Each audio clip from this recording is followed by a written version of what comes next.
It is Wednesday, my dudes, and you're watching The Sweat presented by DraftKings. I'm Emerson Latia rolling solo today because Jessie Cofield said she is dying.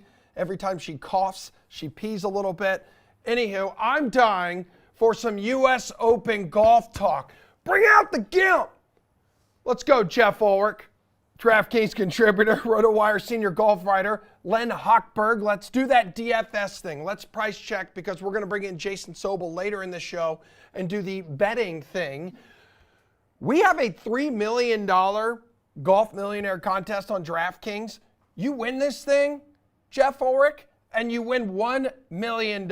So let's start at the top here in the salary department, which of course features the usual suspects. Scotty Scheffler, 11-4. Rahm, Koepka, Cantlay, Hovland at 10K. Some tournaments, let's see, Len, you may shy away from the big salaries, right? But on a ginormous stage like this, which one of these guys are you locking up?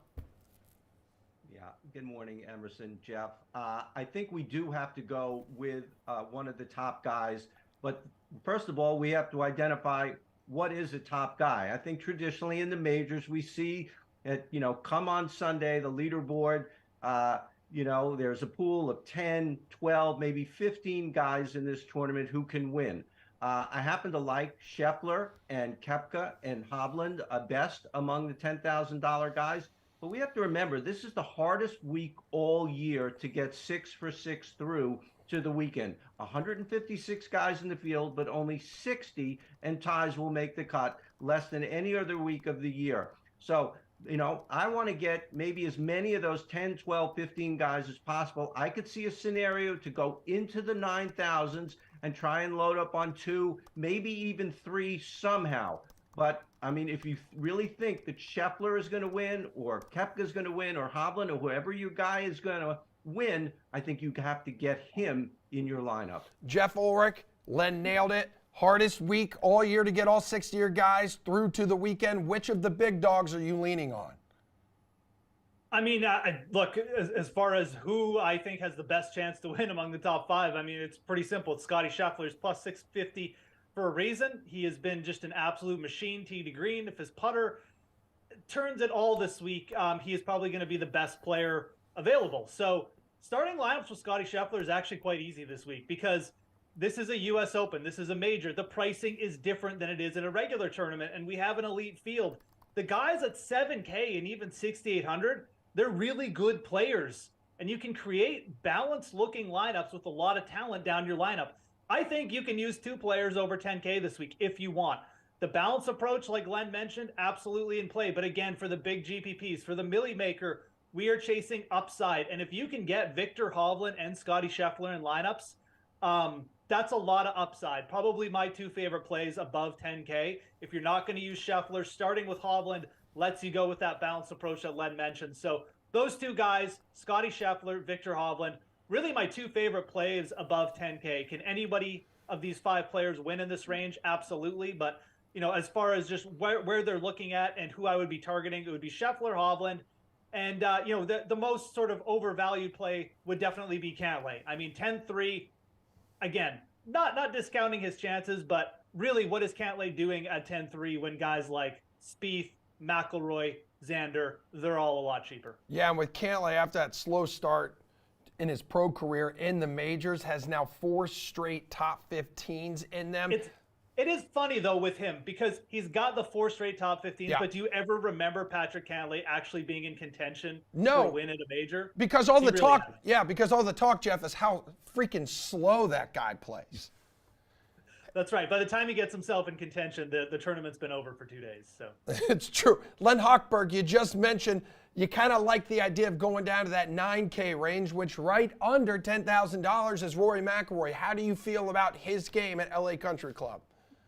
One thing about Cantlay, he actually did contend at a major once, and we kind of lose track of it. The 2019 Masters, he was actually leading with 3 holes to go. Oh. But then somebody named Tiger Woods came in. He bogeyed the next 2 holes. But anyway, Jeff's point is spot on. He's just not there in the majors year after year, and the price does seem out of whack. Okay, Rory McIlroy. I spoke here last week pretty impassionately about Rory McIlroy. I mean, I admire him in a lot of ways, but this is a head versus heart question, and I'm going to answer it with my head. And Rory McIlroy at $9,900 for whatever reason, he finishes top 10 in the majors. Patrick Cantlay finishes top 15 in the majors. There's always something early on Sunday. Rory going, he's maybe in the mix. Here he comes, bogey, boom. Garbage time the rest of the day, finishes 8th, finishes 7th. Even last week at the Canadian Open, there were 63s and 64s out there on Sunday. He shot 72. One of these days, maybe it's going to be different, but there's nothing to indicate that Rory McIlroy will turn things around this week. Jeff Ulrich, who do you like in this 9K range? Where does Rory McIlroy fall on that list? I like Rory quite a bit this week. I'm really starting to come around to this. He hasn't been as much guff as he's getting in the media and how defeated he looked at the Canadian Open. He really hasn't been that bad the last couple weeks. I mean, he got himself firmly in the mix of the Memorial. It's one part of his game we're talking about that needs to come around. It's really the wedge and short iron play, and it's a big part. But imagine if Rory McIlroy starts firing at pins all of a sudden. He's 9,900. I mean, if you're not going up to Scottie Scheffler, or even if you are, and you just like Rory more than Hovland, McIlroy is perfectly fine as a second man in. Yes, sometimes he gets himself out of contention early, but he's got 10 top 10s in a major, his last 17 major championship starts. That counts for something because he's only 9,900. You don't necessarily need him to win at this price, especially if you're going, high up for your first pick. So I like Rory quite a bit. I mean, he is definitely one of my favorite plays in this range. Certainly, though, looking down further at the Cameron Smiths and the Jordan Spieths at 92 and 9,000. Those are two players I have firmly on my radar here, and I like them just as much, but they're in a different price range. I think that if you're going to that high 9K, though, you really need to try and get up to Rory. I would prefer him over Schauffele. Whenever those two are the same price, I mean, just go with Rory. He is by far the superior player. All right, Jeff, how much of a look, we'll stay in that price range, how much of a look will you give defending champion Matt Fitzpatrick here, 9-1?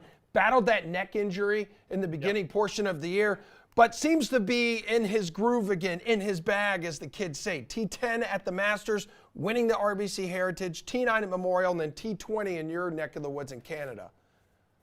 Fitzpatrick's just in a really tough range. It's really hard for me to sit here and say that I prefer him over Spieth or Cameron Smith. Cameron Smith's been excellent, top 10ing on LIV like every week, got in a playoff with Dustin Johnson. Cameron Smith lost strokes off the tee at the PGA, but he finished T9 on a course that could not be worse suited for him. I mean, it was big, it was long, the big, the skinny fairways was rough. It's exactly the opposite of the course that Cameron Smith needs. This course has wider fairways. It's more creative. I think as around the green game is going to shine more.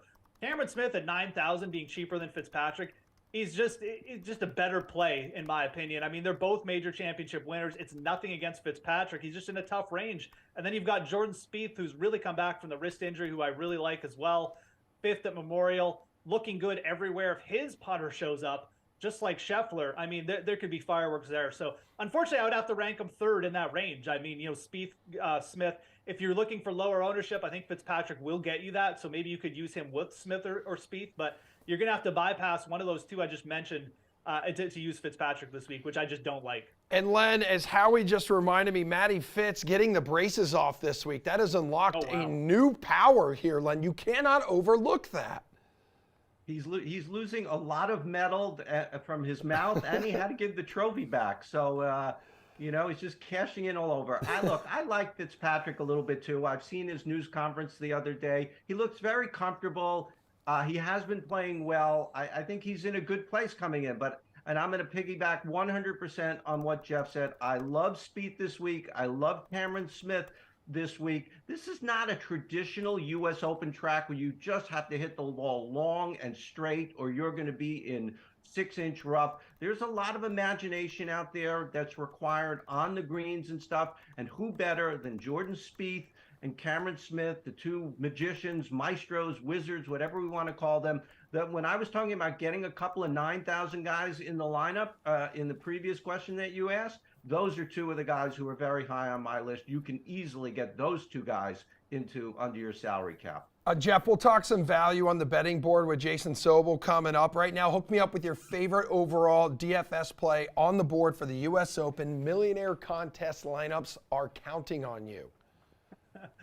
I'm going to go a little bit off the board since we didn't touch on value. I'm going to go with Siwoo Kim at 7,300. I think he is so underrated at this price, 73. What did we see from Siwoo Kim at the Memorial? I mean, this guy has been gaining strokes tee to green, off the tee, gained 12 strokes tee to green at the Memorial. He's a fantastic, just a superb around the green player. I mean, he can handle any condition. He hasn't quite popped at the U.S. Open yet, but again, I think this style of track is going to be very attractive to Siwoo Kim. I really, really like his chances this week. I just think he's extremely undervalued. Just as a player and just as a DFS play at 7,300. So I'm going to go with Siwoo Kim. Buddy, as long as his putter shows up, we are money. We will be winning a bajillion dollars come Sunday night. Len Hochberg, favorite DFS play. Let's go. Like Siwoo Kim a lot. And people who know me on Twitter, the four of them who know me on Twitter, know I'm just really not the biggest fan of Liv. So my answer might sound a little bit surprising. But I think three guys who really jumped out at me as being underpriced are Cameron Smith at 9,000, who we mentioned, DeChambeau at 76, and Patrick Reed at 75. Patrick Reed, for everything that Patrick Reed is, he shows up in so many majors. The Masters, we know he can play. Already finished fourth there, but he was top 20 at the PGA at a course that he has no business being good at. But his short game, another guy like Spieth and Cameron Smith, just wizard around the green, and that's the way he plays golf, and that's the way he does it in majors. Those three guys, wouldn't be surprised if they finish in the top 10. Not all three, but if any of them finish in the top 10, and none of them is a top 10 price. All right, you two. Wonderful, wonderful work. We will need you for some DK Sportsbook talk about the U.S. Open coming up again. Jason Sobel's going to join the program. So this event, first round of the U.S. Open tees off tomorrow. Tomorrow, a special edition of The Sweat, 11 o'clock Eastern time. We're going to be doing an NBA mock draft live, 11 o'clock Eastern time, mocking the first 14 picks. I wonder who is going to go number one overall. We're actually not even going to make that pick because it's pretty damn obvious. Jules, Chinmay, Nick Whalen, Nick Fryer. We got that big Nick energy on the show. Join us. And coming up next, Gojo is here. Mike Golick Jr. He will react to just what went down in the NBA Finals. Biggest takeaway there, and Jokic now setting sail, heading home to play with his horses.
Every weekday morning, you know what you can do? You can listen to the Gojo Show. former Notre Dame lineman Mike Golick Jr. has such a unique perspective on the hottest topics across sports and pop culture. Like, it is must see, I guess, when you watch the YouTube clips on YouTube. Must listen to podcasting. Yeah, grab the show wherever you listen to your favorite podcast. And then watch The Sweat every Wednesday morning at 11 o'clock Eastern time because his big, beautiful, bearded face is here. Good morning, Michael. How are we? Good morning. Yeah, and the people can also watch it live on DraftKingsNetwork.com or Yeah, Samsung TV. teed you up on too. that. I saw us on in a bar in Pittsburgh a couple weekends ago, and it warmed my heart to see that now at DKN we have ascended to the status of being on mute behind people that are trying to get drunk in airports or bars. I know, and you know what? Pittsburgh, one of the most underrated cities on planet Earth. French fries on sandwiches, French fries on salads. Does it get any better than that, Michael? It doesn't. No, it really doesn't. Listen, I spent time with the Steelers in training camp in 2013 and got to have plenty of fun down on Carson Street over on the south side, man. Pittsburgh always has a little piece of my heart there, mostly because I've clogged a lot of my heart with their foods. I feel like Nikola Jokic has a little piece of all of our hearts. After I saw you talking to your dad about this on the pod the other day, how I've never related more to an NBA player than after the big title win, the guy's like, I just want to go home. It's unbelievable. It's a good reminder that some people say, well, sports are what I do, but it's not who I am. They don't really mean it. I promise you, Nikola Jokic means it. I'm wondering, and my dad said this, if basketball is even his third favorite thing about being alive on this earth, because that man got done and was ready to clock out. He didn't even want to stick around for the parade. The look on his face when he found out he would have to, the nerve, celebrate his championship with the fans in Denver is something I will cherish with me forever. It almost makes them winning the championship even more impressive because this is not a guy that bleeds for this. I saw on JJ Redick's podcast, they have Michael Porter Jr., who said early in the league, the stories you hear from Jokic was that he would go back to Serbia, hang out and drink beer with his horses, and then come and try and get in shape for a couple of weeks before the season got going. That is a man who just walked out of the hospital, despite how he looks playing basketball, with a little bit more than the rest of us, and that's awesome. Yeah, and Michael, like the rest of the league now is just trying to figure out how the hell the Nuggets made it look mostly so effortless, and now it's that copycats challenge. Like, how impressed were you with just how easy Denver made it look? Well, it's the iceberg poster that you see up in every dentist's office, Yeah. right? Where it's only a little bit of what you see, and below the surface, there's all this other stuff. The thing that's going to be impossible to replicate is exactly what we just talked about with Jokic, because all jokes aside, the biggest advantage Denver had on the court was Nikola Jokic, who's a supercomputer, who's the size of a fleshy refrigerator, playing basketball, but also off the court is not interested in any of the mess. Like, this is a man who we're going to joke, yeah, doesn't seem to care all this much, but that helps Denver. A star of his caliber who had been around and seen, all right, the team falling short in the postseason despite his best efforts, him hoisting individual honors. Normally, what do we see in the offseasons then? Superstar pressing the buttons in the media to try and get somebody over to their team, guys trying to form super teams, guys trying to potentially force their way out here, all playing the game in a way that I don't begrudge them, but something that Nikola Jokic just does not seem to have the bandwidth for. And so the result is you can sort of have the time, if you're this front office and this organization, to build things, set them up, get parts that you trust and believe in, and then not have to worry about a superstar player who's going to feel the angst of their legacy being thrown in their face or any of the other things that we do that constantly pressure these guys. Nikola Jokic is unbothered, and that means this Denver team had plenty of time to put this roster together, let Michael Malone go and instill the way he wanted to do things over a long period of time, and then get the results that come from having a mature, talented team who's been around each other for a long time in a way that we don't let happen for most franchises now. Yeah, dude, and you don't really even have to stop at Jokic, or the head coach or the GM. You can go all the way up to the owner here at Stan Kroenke, whose biggest claim to fame at one point was being the man who made an enemy out of an entire city when he relocated the Rams out of St. Louis to LA. He's now won NFL NHL, and NBA titles in back-to-back-to-back seasons. There's even an NLL championship squeezed into that window as well. How much credit should an owner get for a team's title, Mike?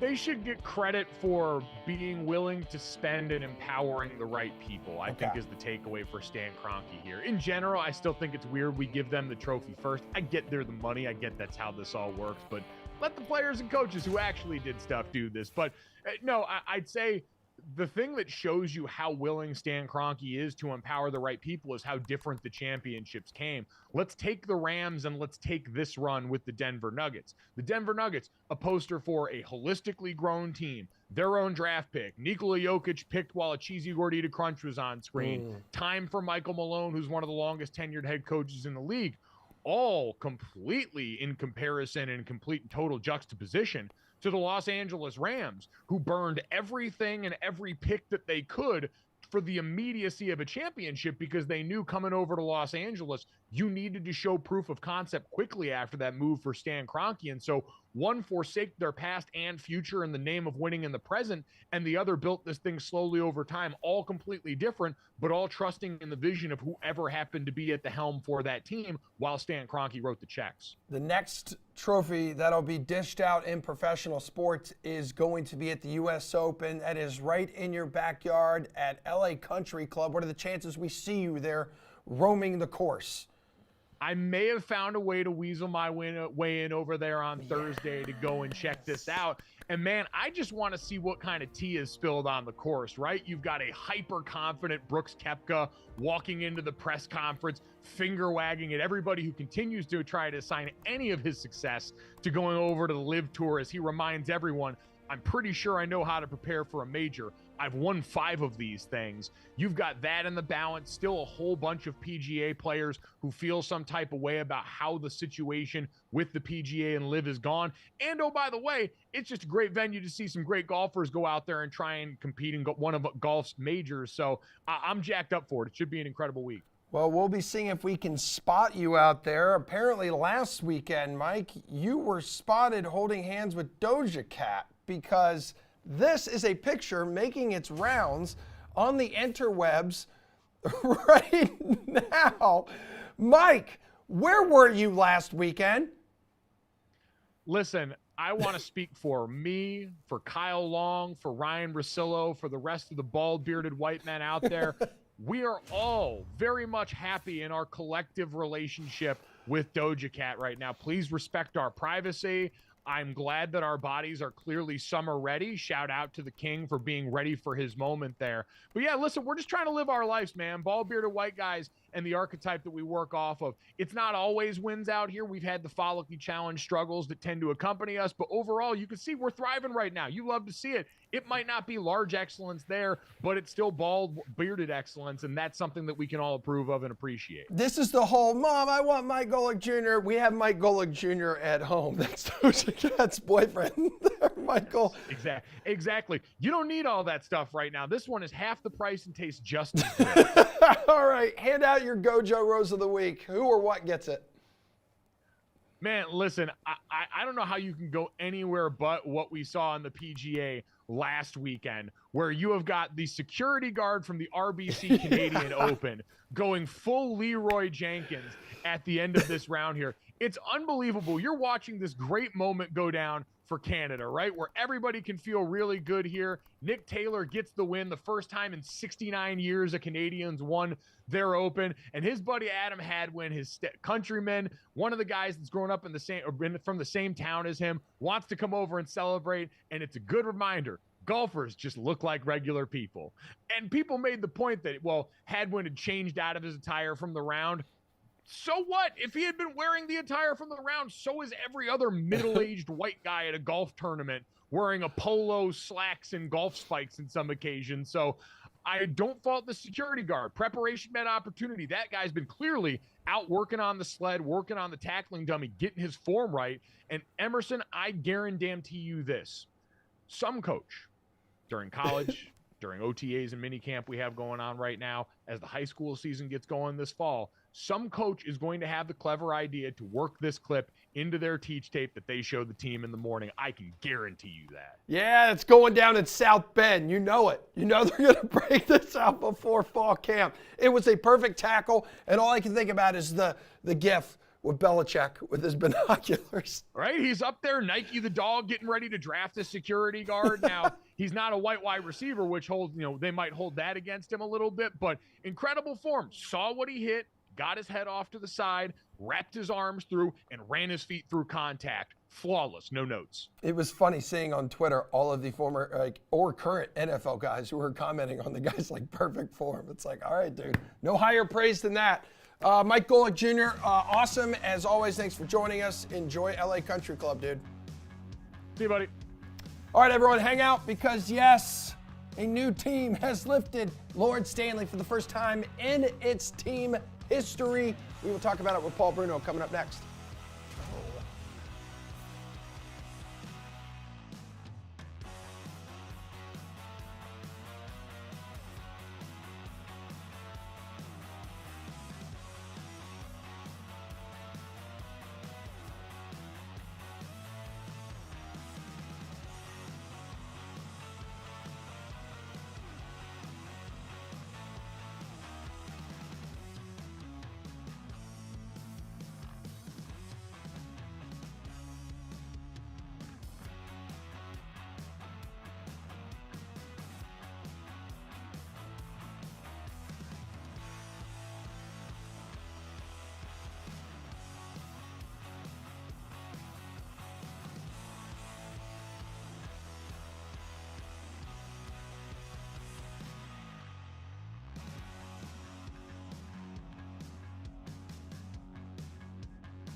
Time to dive into today and tonight's baseball slate with DraftKings contributors Gary and Thorne and Tanner Kern.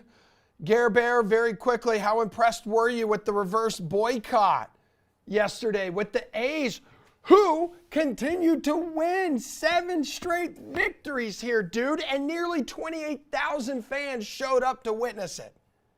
Yeah, it was really nice to see. I think it was extremely well executed. The fact that they won on top of it all, riding that 7-game win streak, it's all really great. I wish they probably hadn't thrown a bunch of garbage onto the field afterwards. Yeah. But aside from that, I was like 95% perfection from A's fans yesterday. All right, Tanner, I believe you were on the show the other day, and you were backing Oakland, were you not? Yeah, I mean, it's hard not to back Oakland when you see how they're playing right now. They are the hottest team in baseball. They might be playing against the best team in baseball, but I mean, they're doing everything right. And the fact of the matter is when they put fans in the stadium, they showed it's not the fans, it's the owners. So hopefully this is signs of things to come for Oakland, that they're going to keep getting better and better, because baseball's better when the A's are good. All right, so they're going to try to sweep the Rays tonight, I believe. But let's start with the day slate. Let's start with an afternoon slate. We got about a triple header of games beginning around 1 o'clock. What's your favorite play on the board for these, Tanner? So I'm going to go with the Giants on the money line. I think they're mispriced right now for plus money. They should be favored in this spot with Anthony DeSclafani on the mound. He's been very good this season, especially on the road. He's got a 2.64 ERA away compared to a 3.89 overall. It shows he's getting the job done. The strikeout rate is much higher on the road as well. And he's going against a Cardinals team that just simply has not delivered. They do not consistently win games. They're 13-20 at home. This was a team that, I'm afraid to say it, I thought they were going to win 90 games. They're not going to be close. Jordan Montgomery on the mound, not been great at home. He's got 3-7 on the season with a 3.88 ERA, 1.33 WHIP. I think for the plus money here, it's hard to resist the Giants and the fact that they've dominated the series so far. Gary, and what stands out to you in the DK Sportsbook for this afternoon slate? So I'm going to go with the player prop. Bailey Ober over 16.5 outs recorded. This was at plus 120 at like 10 in the morning. It was plus 115 about a half hour ago. I believe now it's plus 110. So it's moving in the wrong direction if you want to make some money, but it is still plus money right now. Great matchup for Ober. Milwaukee is just not a very daunting opponent at this point in the season. They're getting a little healthier. They've got Willy Adames back in the lineup this week. However, across the last 30 days, Milwaukee has a 287 WOBA as a team. That is the lowest mark in the National League. They can't hit, and that's great for someone like Ober, who's already been really good so far this season. He's got a 2.61 ERA. He's gone over this prop in 6 of his 9 starts at the major league level in 2023. Again, at plus money, I think this is a really good opportunity to back Ober in the Twins. All right, well, Gary, and speaking of a great matchup, we have one on the mound tonight in the Subway Series. Garrett Cole, Justin Verlander. You like this as a game to target for the evening slate, or will you be looking elsewhere?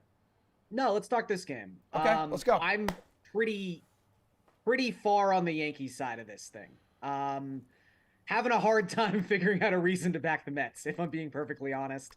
I understand this game is in, city, great, but it's still pretty shocking to see the Yankees at just minus 110, basically even odds for these two teams in this contest. The Mets don't beat good teams. They don't.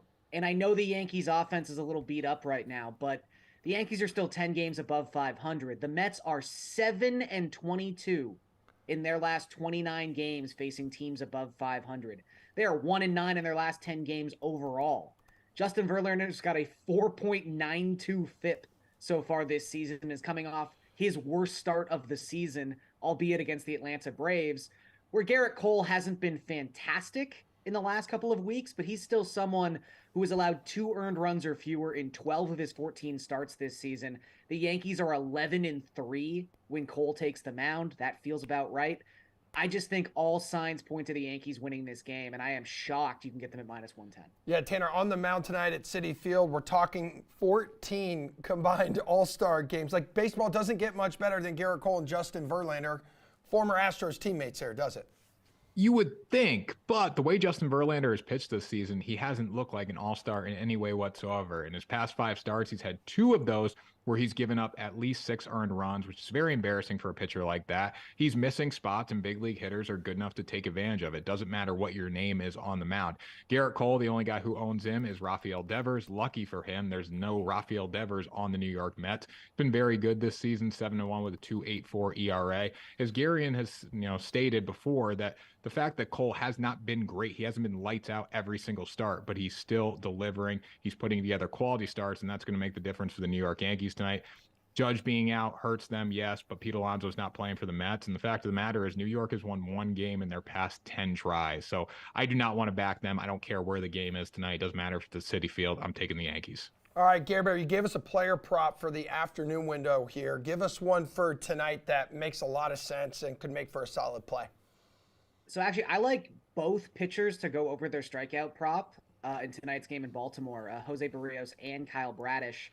Bradish is at plus money to go over 4.5, so obviously that's pretty enticing. This is someone who has a 35% strikeout rate in the month of June, albeit 2-start samples, so take it with a grain of salt. But Barrios is probably my favorite if I had to pick between the two. 4.5 just seems low for Jose Barrios. He's averaging almost a strikeout per inning so far this season. He's gone over this number in 9 of his 13 starts in 2023. And the Orioles are a pretty strikeout-heavy team. They've been hitting the cover off the baseball, but when they don't make contact, when they do make contact, it's great, but they don't make contact a lot, I guess is what I'm trying to say. They've got a 24.7% strikeout rate in the month of June. That is the 8th highest mark in all of baseball. So I think both these guys go over this number, so pick and choose at your will, but I would lean Barrios a little bit over Bradish if I had to pick one. Yeah, Baltimore winners of 5 in a row, scoring 6 or more runs in 4 of the 5 victories. Tanner, what game do you like tonight?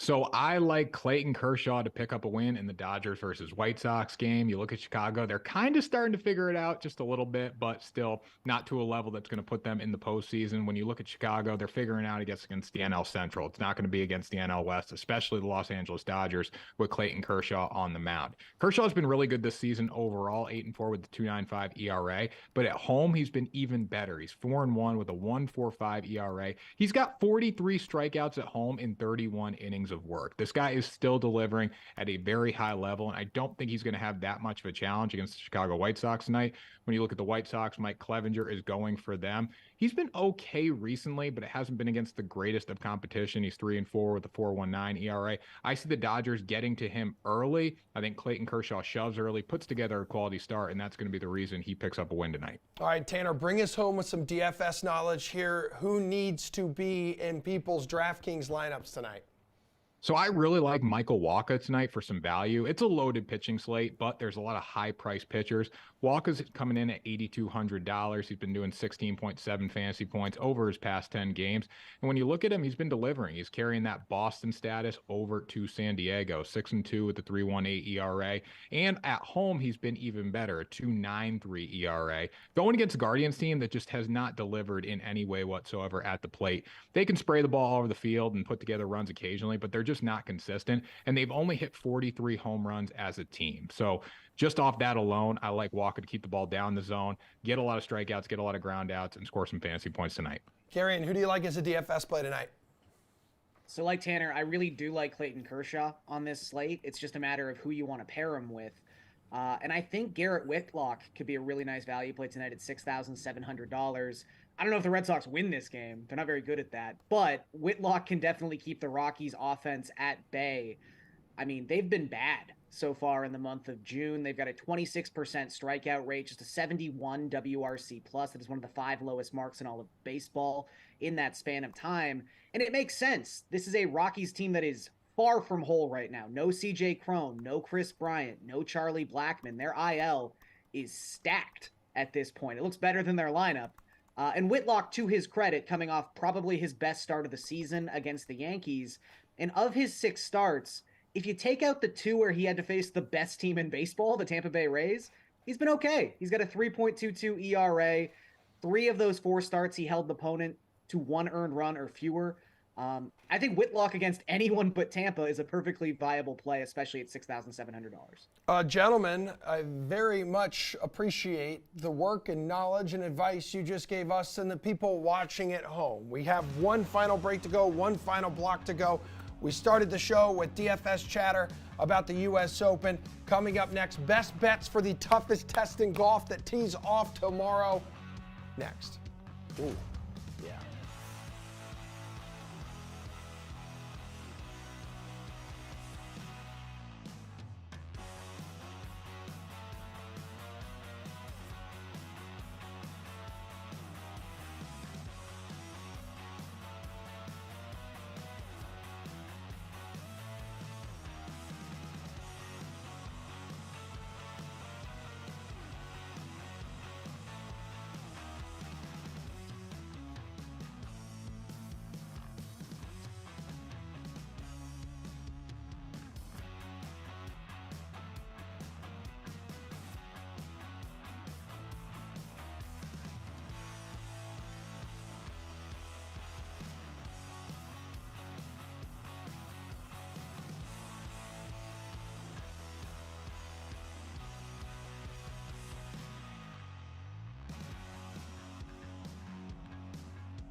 All right, back on your screen, fun facts for the U.S. Open, which tees off tomorrow. Last year's winner, Matty Fitzpatrick, first major without his braces since he decided to get braces.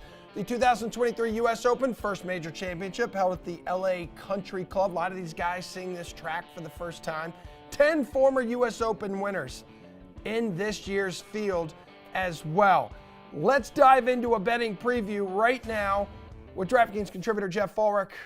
We got RotoWire senior golf writer Len Hochberg have returned, and the Action Network's Jason Sobel struggling with time zones as he is out there at LA Country Club. Right, meow. Hey, listen, you're on time today, and that's all that matters. So you get the first question with Scotty Scheffler, the outright favorite, now plus 600 on the DK Sportsbook. Brooks Koepka, the way he's looked lately, now plus 1,200. Which one of these favorites is more likely to show up?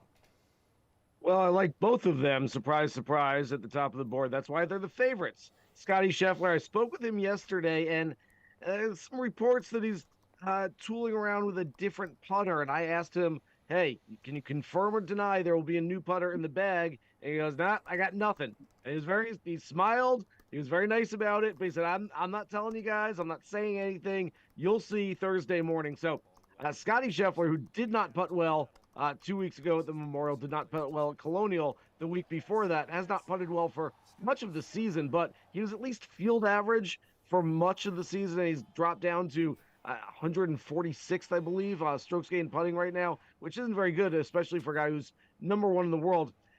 I am going to wait and see with Scotty. Let's see how that putter, whether it's a new one or the old one, reacts. Brooks Koepka looks very, very confident. I will tell you right now, he is not my favorite play on the board. He's not my favorite outright, but boy, you watch Brooks, you listen to Brooks over the last couple of days, it's really, really hard to not like him. I'm starting to like him more and more as we speak. All right, Jeff, after just listening to Jason about the putting situation there with Scotty Scheffler, who you have spoken highly of throughout this entire week, maybe proceeding with a little more caution?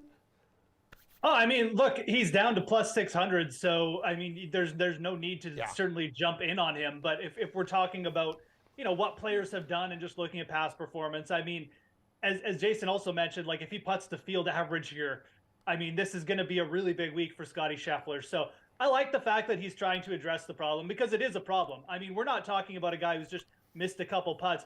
He's lost over 12 strokes putting in his last 2 starts, and he still finished top 5. So, I mean, like, that's how big a problem the greens have been for him. Obviously, it's the U.S. Open. 3-putt percentage, bogey avoidance is huge. But, you know, of the top 3 players, I mean, again, like, if you're just asking me for one guy to show up, it was going to be there on Sunday. Scotty Scheffler just proven time and time again that he's going to get himself in contention one way or the other. So I expect him to show up. But, again, like, for betting purposes, no, I don't have any of the top 3 players. Okay. I would actually be more interested in perhaps taking a Rory ticket tonight, because his odds have drifted down to plus 1,600. So maybe that's a hot take. But for me right now, where the odds are, I'd be looking to start way further back. I think this is going to be a wide open U.S. Open, and there's just more players at plus 3,000 I'm interested in. All right, Len, this is also going down in your backyard here. LA Country Club could yield its share of low scores. Could that be a knock, actually, on Brooks Koepka? Because he typically plays his best when the course is at its toughest. Well, I think it's still going to be pretty darn tough. I mean, I still think we're going to look at a winner in the single digits come Sunday night. You know, that said, the players have been saying they expect more birdies to be out there than maybe we would think, but also means there's going to be more bogeys than we would think. Brooks Koepka is just amazing. He just adapts to the situation wherever he is in these majors. He just does not take chances. He takes chances when he can. He does not make too many mistakes. It's just so impressive. I think the biggest thing for me with Scheffler at 6-1 and Koepka 12-1 is that maybe Scheffler's a little bit overestimated in relation to Koepka based on what we've seen with Koepka in the 2 majors so far this year. I mean, double, it seems like Koepka, maybe he could look at that for a little inspiration. All right, well, perfect segue from Brooks Koepka here, Jason, to your expectations for live guys in the field who have had good showings through the first 2 majors of the year. Yeah, so I think that other than Koepka, they're still undervaluing, the bookmakers are still undervaluing a lot of the live players on the board. In fact, my favorite outright, which we'll get to soon, but seems to be the best putter in the world, or at least in the top 3 or 4. I believe that Cameron Smith, he's undervalued, and I go all the way down to a player like Patrick Reed. Patrick Reed, I believe, still trading at 80-1 on the marketplace. He's won a major championship, 4th at Augusta National, 18th at Oak Hill just last month. The guy's playing some really good golf. We're going to see players have to get up and down. There's going to be a whole lot of like short game pressure this week to get up and down around these greens and try to save par. Patrick Reed is as good as anybody at doing that. And so I think that the live players are still not being given enough respect in the marketplace. And you can find some value on some of these guys. And as Brooks Koepka showed last month, they can still win major championships. And granted, Brooks Koepka is a unicorn, and Brooks Koepka is going to do what Brooks Koepka does. But I still think that some of these guys coming over from live, first of all, have something to prove when they're playing against the best of the best from the PGA Tour. And secondly, they're still elite level golfers. It's just golf, even though they play for a different league.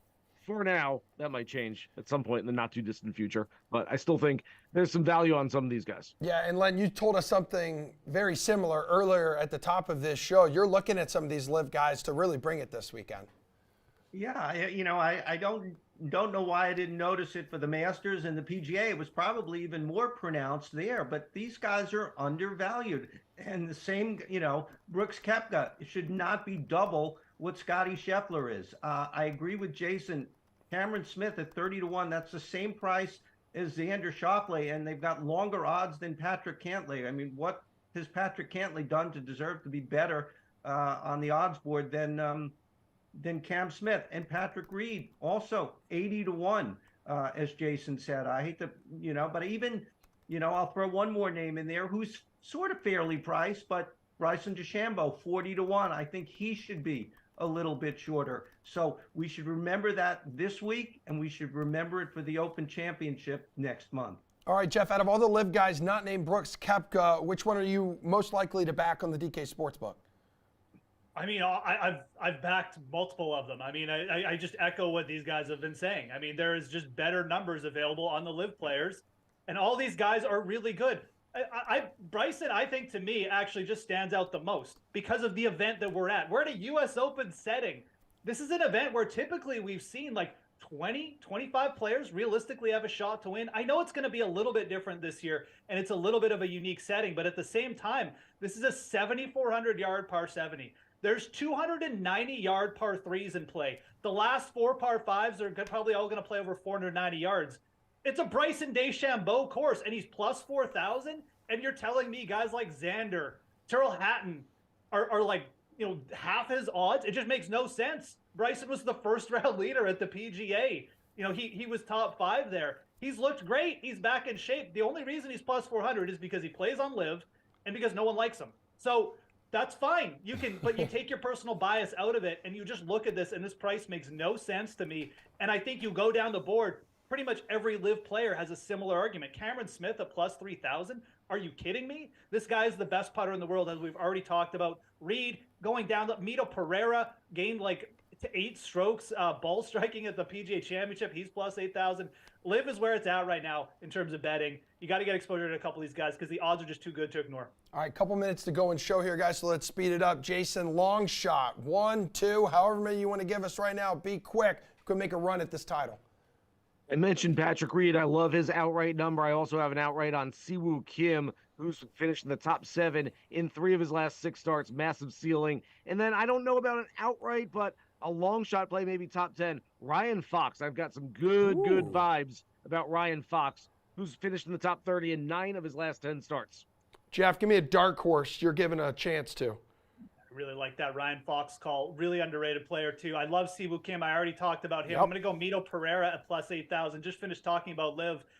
Top 5 in a major. Came to the PGA Championship with a one-shot lead on the 18th hole. This guy can get it done. He's done it all over the world. 3-time winner on the Cord Ferry. Really good tee to green. If his putter shows up this week, Mito Pereira at plus 8,000 definitely could get in contention. Len, your long shot du jour. Yeah, Ryan Fox for sure is a great call. His 2 best clubs are driver and putter. If those are your 2 best clubs, those are 2 good clubs to have as your best. Danny McCarthy, he's 130-1. I don't think he can win the tournament. He's plus 850 for a top 10. He's been really one of the best players on tour, top 20, 25 player over the last month and a half. All right, gentlemen, time to do that thing we like. Hook me up with who is going to win the U.S. Open at LA Country Club. Jason. I'll just give you a winner. I'll give you a runner-up finisher as well. Nice. I've got a 1A and a 1B on my list this week. Cameron Smith, 1A. I love the outright number, and I think this is just a great Cameron Smith type of golf course. Has a little Aussie sandbelt type of look to it. And 1B, I'm looking at artistic players. I'm looking at creative players, guys who like producing golf shots. Jordan Spieth fits that to a T. I've got Cameron Smith over Jordan Spieth in a playoff this week. Oh, hot diggity damn. Jeff Ulrich, let's go. I mean, I like that. Both those guys on my betting card. I'm going to go even wilder. I'm going to go Siwoo Kim. I love the way he played at Memorial. I think this is going to be a wide open U.S. Open, as we already talked about. Plus 7,000. Let's go for the big payout. This is our week, Ulrich. Len Hochberg, bring us home. Siwoo Kim to win. Wow. Scotty Scheffler will win. Look, Scotty Scheffler has historically been great tee to green. We've rarely seen what he's done. We know the putting. He doesn't even have to putt well. He just has to putt less bad. I think he can putt less bad this week. Gentlemen, you three are fantastic. Jeff Ulrich, we'll have a whole hour of U.S. Open golf talk tonight, Wednesday edition of the slate. Thanks, everybody, for watching. We're back here tomorrow morning. NBA Draft Special. Let's go, 11 o'clock Eastern Time.